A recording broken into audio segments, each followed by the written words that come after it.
a new era of player control.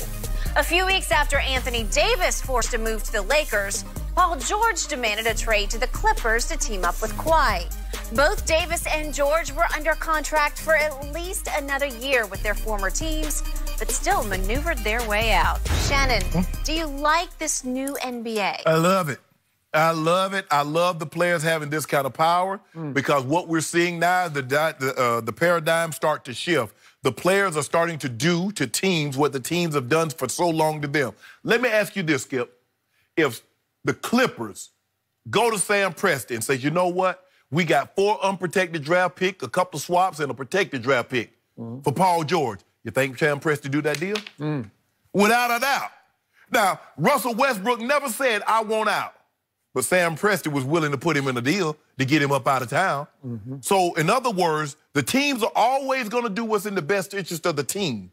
Now the players, and even though the league and the CBA has tried to make it cost prohibitive, we can give you an extra year if you stay with your team, and it'll be in excess of somewhere around $40 to $50 million.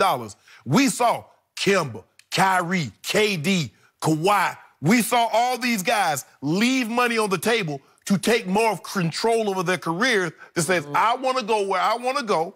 I want to play with who I want to play with, and there's nothing you can do about it. I love this, Skip. I love it. It's all the teams have been doing this. I mean, there's a reason why the Celtics and the Lakers played for all those in the finals all those years in the 80s because they had the best players. And the teams put those teams together. They did. And the people have gotten accustomed, well, as long as the team do it, it's got to be right. But we don't want players. The player says, nah, we're going to remove you guys from the equation. They are. We are going to put teams together. And we're going to play where we want to play, when we want to play. Now, they've taken these long contracts, Skip. I remember Glenn Robinson signed a 10-year deal. And then it went down to 7. And so now the max deal you can get is 5. The guy said, I don't care. 5 years, 3 years, 4 years. If I want to leave, I don't care how many years I got on my contract, get me up out of here or I'm going to cause a stink. So I love it. I don't love it. I'm one who has made the case repeatedly on this show that the NBA is starting to threaten the popularity of your game, the National Football League. Yep. And yet, now I'm starting to feel it's starting to tilt back the other direction because probably older guard, some people out there are going to say, wait a second, do contracts no longer matter? Because it seems like they just don't matter. It just, you don't They never matter. Okay, all right. Well, you can make that case. But, again, the owners basically run the National Football League. The players are starting to run the National Basketball Association. So why haven't we seen this in your league? You're in the Pro Football Hall of Fame. They don't have guaranteed contracts. Okay? Except for the quarterbacks. They mostly have guaranteed contracts, right? So when are we going to see a quarterback say, you know what, I don't have enough help. No. I want to go there. No. And if you guys don't like it, I'm just going to start throwing interceptions. Or I won't even try anymore. Right. I don't want to play. Don't play me anymore. Have we seen that yet? No. Are we looking, is that in the future for the NFL? No, because, Skip, I think the thing is for basketball, it's always been a players' league. And they've never had this kind of power, but they've always had power now. There's a reason why Magic Johnson can go to Dr. Buss and says, I want him gone after he's won a title. True. Larry Bird saying, nah, I don't want to play for him anymore. Get me another coach. Okay, but neither one of those guys went to their owner and said, get me out of here. No. But they've always had that kind of power.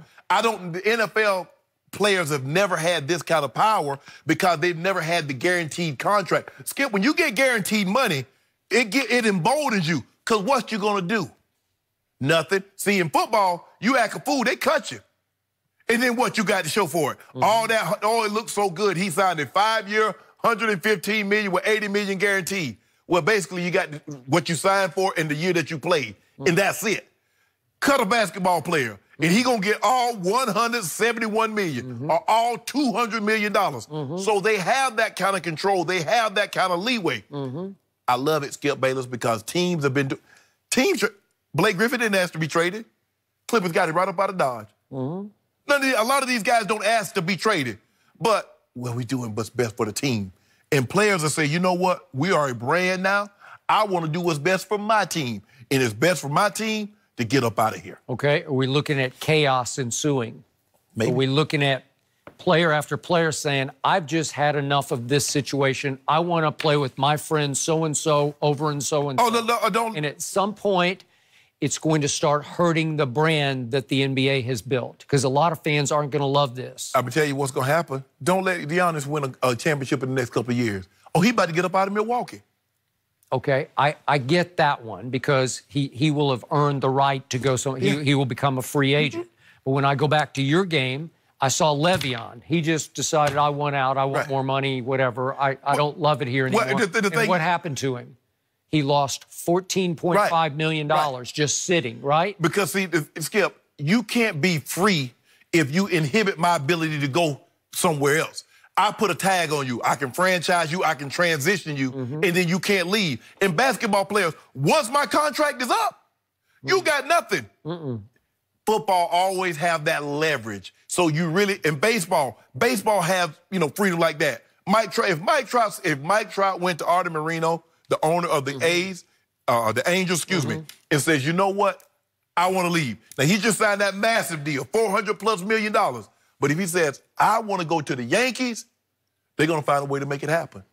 There's not a situation in football, I don't believe that'll happen because they have so much control. They don't want those floodgates to open. You know the NFL, Skip, they try to suppress all negative behavior.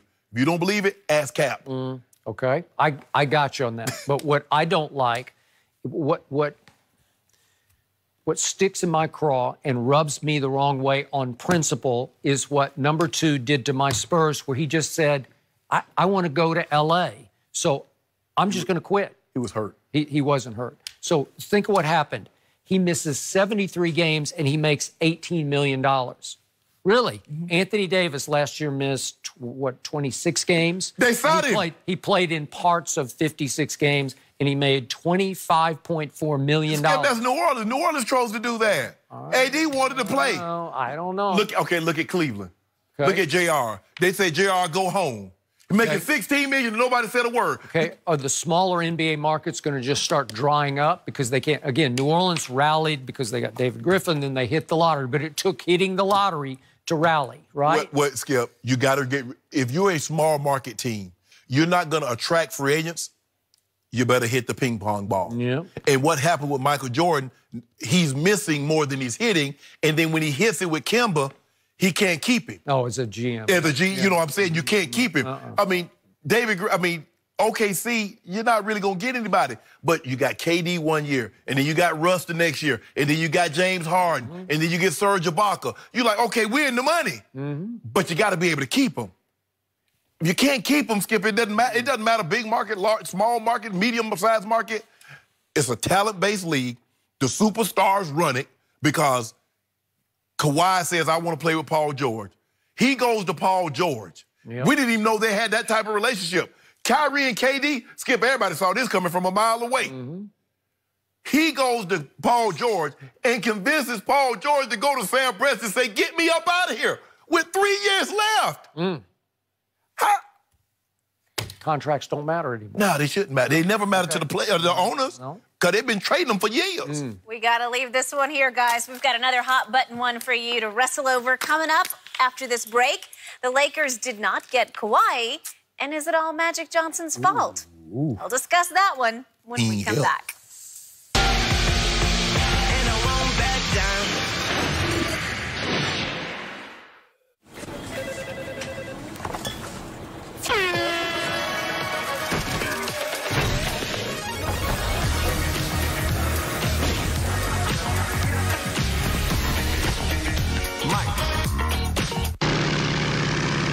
Thanks for the ride along, Captain. I've never been in one of these before, even though Geico has been...